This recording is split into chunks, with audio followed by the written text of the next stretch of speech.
Opportunity to go 6-3, playing against a good football team that's 5-3 as well. So be another challenge for us as we go away. You look at Maryland right now. You look at their offensive personnel. They're a very explosive football team right now. A lot of big play guys. 700 plus yards this past week, and really you look at their roster and you see a lot of guys making a lot of plays. So it's a great challenge for us. Explosive football team. Matt Canada does a great job with that offensively. He's done a nice job as the head football coach there as well right now. When you look at their defense, I think they play extremely hard. Been very impressed with their secondary. Using a lot of different people to get pressure up front and solid and play aggressively. So I think the best way to do this, I'll just take some questions and go from there. Coach, there's what you witnessed firsthand with Rocky Lombardi and how he orchestrates, executes the offense. There's what you see on video afterward. Your takeaways from that, what percentage of the playbook is open to him, what changes, if anything, from a full-strength Lewerke to a full-strength Lombardi? First of all, he played very well. We just run our system. So he's been here for, I guess redshirt freshman a year and a half. So he runs our system. So we don't really curtail. We favor things, maybe one quarterback to another, but we're going to run our system. As far as, and this was a three-part question. What your takeaway just after watching the video, what stood out to you about it? Yeah, I was impressed. As I said yesterday to our football team, I thought he played with authority. Threw the ball with authority, played aggressively, led with authority, and did a great job. And we always talk about who was the one that brought everybody back and sort of give an award called the One, and he won that award within our team this past week. So did a great job. When you're studying Matt Canada, obviously there isn't a ton of film on him as a head coach. Do you talk to Pat, because obviously he worked for Pat, and just to try to get in Canada's head a little bit and how he thinks? Yeah, I think we talk a little bit, but not too much. He's got a big game this Friday, so, he worked for him too, so I don't want to put anybody in a situation. This is beautiful. Going back to the quarterbacks a little bit, with the way Rocky played, does that give you a little more, leeway with Ryan to just say, okay, we need to make sure you are 100% before you go back, and does it kind of give you that cushion where you don't feel like you have to rush him back? Or well, I think it's a good problem. Let's just put it that way. You got a guy that played well, and we'll make decisions based on health and other things as we go forward. Notice Matt Allen not on the depth chart. Is there an update to his situation? Well, I didn't put him on the depth chart because I knew he wouldn't travel this week, so he's out right now. Mark, you completed 5 passes to the tight end on Saturday. You'd only completed 6 prior season. Yeah. Was that deliberate, or is that... Yeah, we said it was about time. The quarterback makes decisions. He goes through his progressions just like anybody. They're out there. They got to get open, and certain things are designed to go to them, but other times you got to find them. So I thought that Robbie did a nice job finding those guys this past week. We need to continue to use our tight ends, and they're good. They're good pass catchers. Mark, over here. I want to ask you about Raekwon Williams a little bit, and consistency and motor. This season, as you watch him time and time after film, you sort of put into words what you are seeing week in, week out. I think Raekwon came here as a guy that with a lot of athletic ability and short on football experience really from high school, and he has just continued to get better and better each year, and he's becoming a dominating football player as you move forward. So he has raw skills. He's a hard worker. He's a very good leader. He's a great guy to be around, so he's always coming with a positive attitude in practice. And the guy's a big athlete, goes about 315 or whatever he is right now, 310.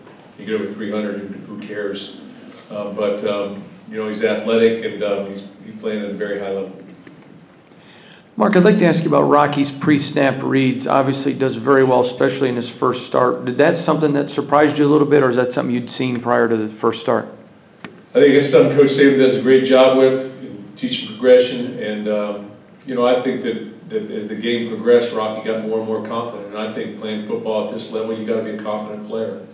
And the more you do something, the more you see things. And the more you see things and understand, with the understanding of a philosophy of whatever that is, the better you're going to play. And I think that he grasped that very quickly as the game progressed and did an outstanding job. Mark, but their rushing attacks obviously been, highlighted their offense so far. I think they had 400 some yards last week in Illinois. For your guys' defense, is that something you get them up even more every week as far as a challenge when they see the top 15 rushing attack, knowing that you guys got number 1? Do they get even more ramped up for that? Well, the bottom line is, win a football game, you have to do X, whatever X is. And certainly versus Maryland, if you can control their run game, you take a big part of their offense away. So we'll focus on what we have to do to win a football game, much like we did last week. And I don't think there's any question that the jet sweep series and the inside zone and the things that they do off that play action and things of that nature are all very well designed and has been very effective. Mark, when you could potentially, it looks like you get Josiah Scott back this week.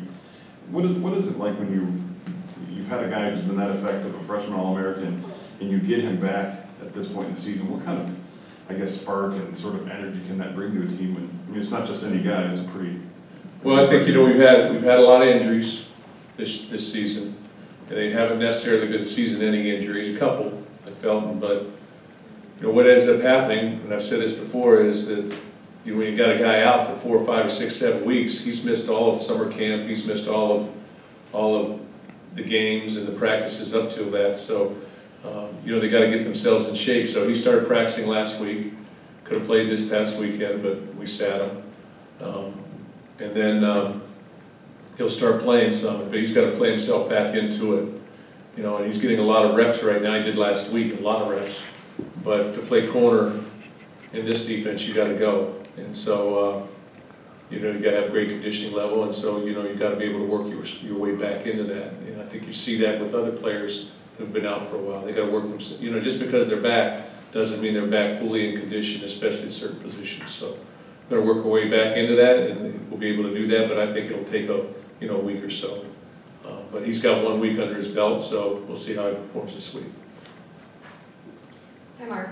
I know that the situation back in 2013 was a little bit different with Maxwell and Connor Cook, but when you look back at actually starting Cook over Maxwell then and maybe thinking about who the quarterback might be this week, how much do you reflect on those times and look at the success that it brought your program? Not at all. I don't think there's any comparison. I think that Brian Lewerke has established himself with a great foundation. He won 10 games last year. There were a couple games where he threw for over 400 yards. Guy has, 500 yards rushing and 2,300 yards passing. So he has established himself. He has a huge foundation on which to build on and stand on. And he's been elected captain by his teammates. So there's a lot of substance that he brought that at the time in 2013 we didn't have. Rocky did an outstanding job and puts himself in a situation where, he can be a starter or inserted into the game or whatever it is. But like I said, from where I sit, it's a good problem. I thought he did a very good job in the game and asserted himself, and he gives us another leader on this football team. And every football team needs great leaders, especially at that position. Coach, kind of following up, Billy Rocky hit like 7 different targets in the first half. He did a good job spreading it around. Cody White's been running routes, practicing physically, but we know he's waiting on the hand. Is he going to travel with the team? Is he available potentially for Saturday? Yeah, he'll travel with the team, and we'll see what his availability is like. Probably depends on his weekend practice. Very good. Questions? Chris? Kind of wanted to kind of go back to the offensive line. You've had some shuffling, you've had some injuries, obviously, without Matt there. Kevin kind of banged up, and I guess how has that been in terms of trying to blend some new guys in versus maybe moving the guys around right now? It's been a challenge, I think, but as I said last week, we've got guys with experience up there that have played in other positions before, so they're used to doing that. I think as much as anything, it's the game day adjustments that might have to happen if somebody went down. But again, we'll get those guys back, and when they get back, we'll be a more versatile team than we were before. And I just keep thinking and looking at it as just, you know, sometimes what breaks you down a little bit makes you stronger. So inevitably, they got to do the job, and we'll keep pushing. Mark, I was curious. I want to say this is the first week that Tyreek's been, at least on our depth chart, the clear #1 starter at that linebacker spot. Just curious what went into that decision. Obviously a good game. Well, you know, every week we start him, so I just figured we might as well just put him on and just start. So really, I just did that this morning. I said, well, you know, I play around with it. I think Brandon Randall plays a lot of football for us and has done some really good things for us, but Tyreek's been the starter, so let's not sugarcoat it. Thank you. Mark, the last time you started a freshman quarterback on the road would have been Brian at Maryland in 2016. You mentioned how you complimented him on his ability to help Rocky along this past week. Is this a case where he's actually sharing an experience like first road start, what to expect, you know, it being different from this past week? They roomed together, so I'm sure that's going into the, you know, good conversations. Coach, in the game against Purdue, it seemed like there were just no residual effects from the loss to Michigan. This team came out with energy. What did it say about your football team, the way they just bounced back, and how do you keep that going the rest of the season? Well, I commented on that to our football team, and you know, it's a game that I'll remember with all the different things that had gone on last week and the distractions and things of that nature and disappointing performance really in some ways. You know, you get an opportunity to get up off the mat. And I thought we did that, and I thought we played with focus and with energy. And when you do those type of things and you come out on top and you see fruition in those things, you know, it's a good feeling.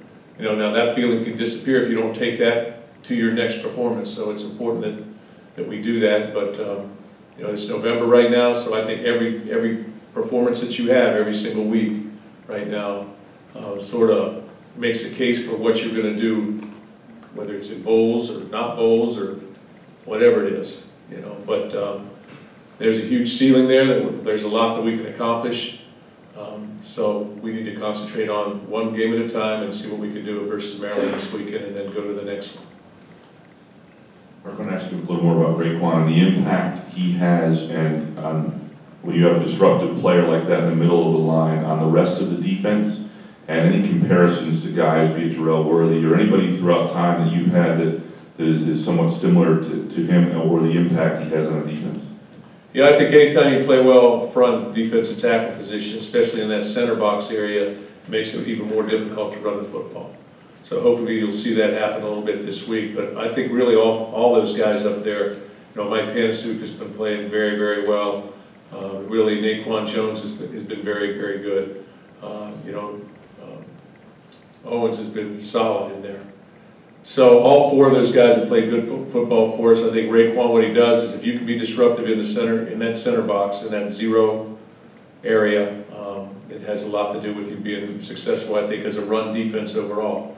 Our linebackers can fit it up, our defensive ends are playing solid, and we're tackling pretty well. So what you see is us sort of building a wall there a little bit, as you would say, and very important that we be able to do that this week. And there's a lot of different formations and, you know, motions and things like that we'll have to be able to adjust to and leverage.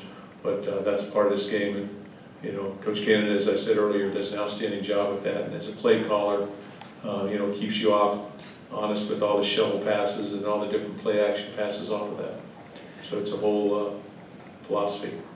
Mark, nobody wants to see players acting like a jackass, but this is a violent, emotional game, and so when you see the penalties like the Rocky slapping the fan or Tyreek or Raekwon, is there a danger of trying to almost legislate out of this game the emotion it takes to play it at a high level? Well, I told our guys, I think the penalty on Rocky was because he came into contact with a fan, and the way I understand the rule is you can't be embraced by Sparty. You know, you can't be, you know, that's the way I understand the rule. And so I guess they called it the way they saw it. So, but it doesn't make it any easier when you kick off at the 20. So I would just say, hey, abstain from touching anybody's hand. Just wave at them. And then as far as the air guitar, you know, I thought it was a nice dance and everything. But, you know, it again set us back and put us inside the 10. But, you know, it had good rhythm. But is there a danger of legislating the emotion out of the game that's required to play it. I mean, nobody wants to see a guy act like a jackass. Yeah, I think that, I think there's a lot of emotion in the game that probably, I think it probably goes both ways. Sometimes you're saying he should be penalized, and sometimes you're seeing he shouldn't be. I don't know. So I try and let those guys do their job.